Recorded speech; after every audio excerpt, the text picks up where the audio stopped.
Hi everybody, I'm Ryan. Today we're going to talk about Esper Legends, also known as Esper Aggro or Midrange in Standard. People can't really decide what the deck should be called. I call it Esper Legends. This is a creature-based aggro / midrange deck that is focused around playing and protecting super high efficiency creatures. Let's check it out. This is my Esper Legends deck. And as you can see, besides 3 Go for the Throat in the main deck, it is all lands and legends.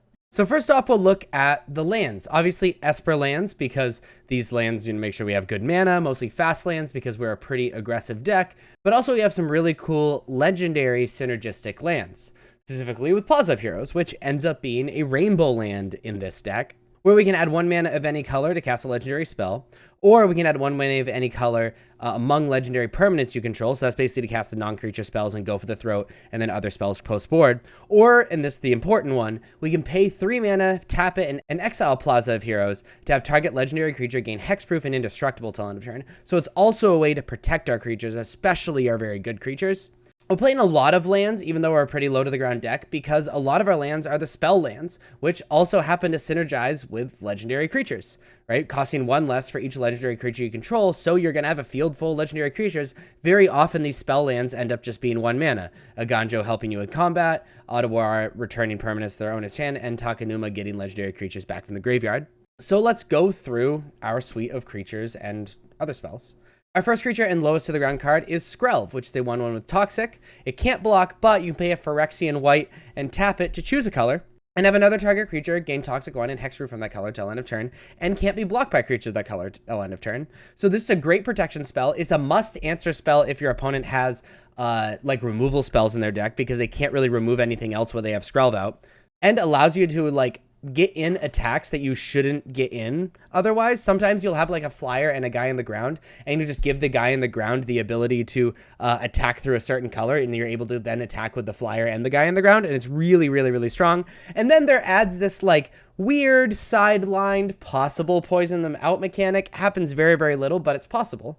Playing 4 Thalia, Guard of Thraben, 2 on first strike. Non-creature spells cost 1 more. We have very few non-creature spells in our 75, especially in our main deck, so this is essentially free. And against pretty much every other deck in the format, Thalia is just insane against, and sort of puts them on the back foot while we're aggroing them out with the creatures. This is a new card. We're playing 3 Rona, Herald of Invasion. The backside doesn't matter a ton, so because we're rarely ever going to flip it. We're going to focus on the front side, where it's a 1/3, not very good, but whenever you cast a legendary spell, untap Rona, Herald of Invasion. Everything except for Go for the Throat in our main deck is legendary, and you can tap it to draw a card, then discard a card. So every turn we can use Rona to filter our draws, and then when we play a legendary creature, we can continue to filter our draws, and then has the ability in the late game to turn into a 5/5 with other pretty good text that we don't need to read, because it's rarely going to happen. But it allows us to filter our draws, discard things we don't need, and really dig for these powerful spells. We're playing 3 Go for the Throat, so it's still important to play removal spells in addition to these legendary creatures.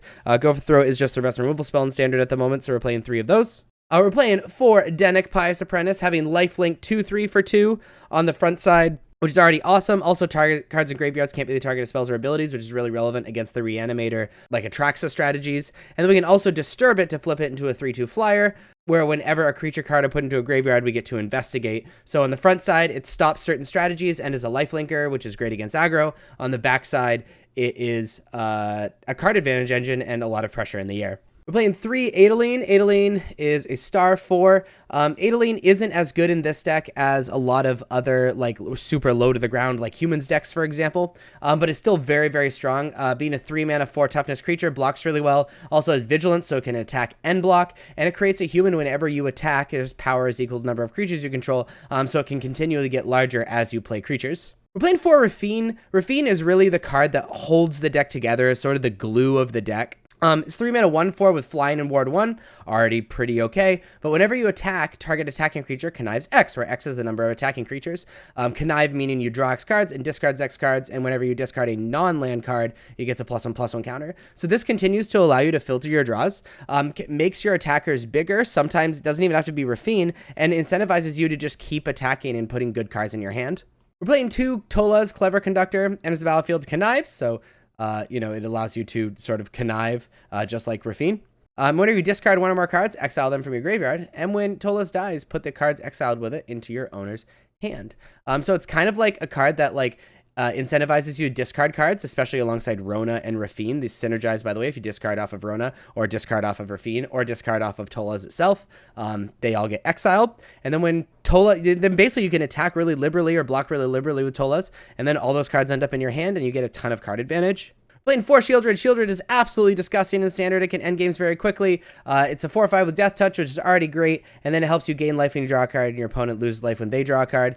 This is awesome alongside Rona, being able to draw these extra cards off of Shieldred. Awesome along Rafine, awesome along Tolas. Lets us draw a bunch of extra cards. Also, there's an interesting synergy, not to skip to a sideboard immediately, an interesting synergy with Lauren, where, you know, if your opponent is at 2 or you're trying to be really aggressive, you can have your opponent draw a card and trigger Shieldred, and you know, they lose life, which is kind of neat.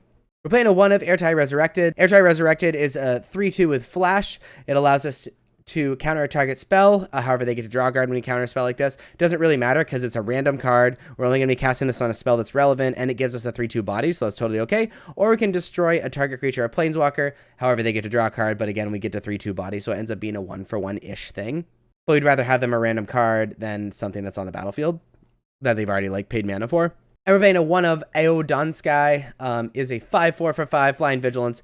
When it dies, we get to choose one, look at the top 7 cards, put any number of non-land permanents with total mana value 4 or less from among them onto the battlefield, which is literally the rest of our deck besides lands.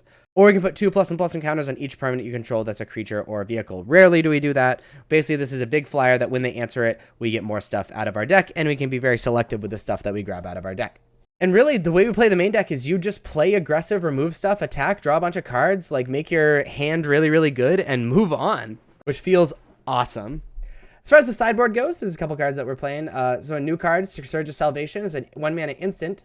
You and permanents you control gain hexproof until end of turn. Prevent all damage that's black or red sources would deal to creatures you control this turn. Very good against black-red decks. Black-red decks often run a lot of removal. You can protect them with Surge of Salvation and whatnot.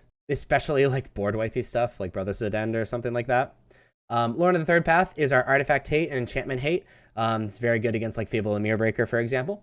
It's a 3-mana 2/1 with Vigilance. When Lorna the Third Path enters the battlefield, destroy up to 1 target artifact or enchantment. And like we already said, the you and target opponent, each draw card synergizes really interestingly with Shieldred. I'm playing 3 wedding announcement for our mid-range decks, getting a 1/1, or we're drawing a card every end step, depending on if we attack with 2 or more creatures, and then eventually flips to creatures get +1/+1. This is great against mid-range strategies because it's something that's really difficult for them to answer and provides a lot of value over time. Playing 2 Disdainful Stroke for decks that play spells that cost 4 or greater that we care about. We're playing 1 Negate for decks that cast non-creature spells that we actually care about. Playing 4 Cut Down for these really low-to-the-ground decks to make sure we don't just get aggroed out of nowhere. 1-mana instant, destroy target creature with total power and toughness 5 or less. And then we're playing 1 Razorlash Transmogrant, which is a 3/1 for 2 that can recur and be bigger when it recurs. This is for you know, these control decks and decks that have difficulty with cards that can recur, and just to make our aggro a little bit better. So I hope you liked this video. Esper Aggro, Esper Midrange, Esper Legends, whatever you want to call it, is so good, and I absolutely love this deck. If you did like this video, please be sure to like and subscribe. Check me out on social medias. Links are above me and in the description, especially on Twitch, where I stream most nights.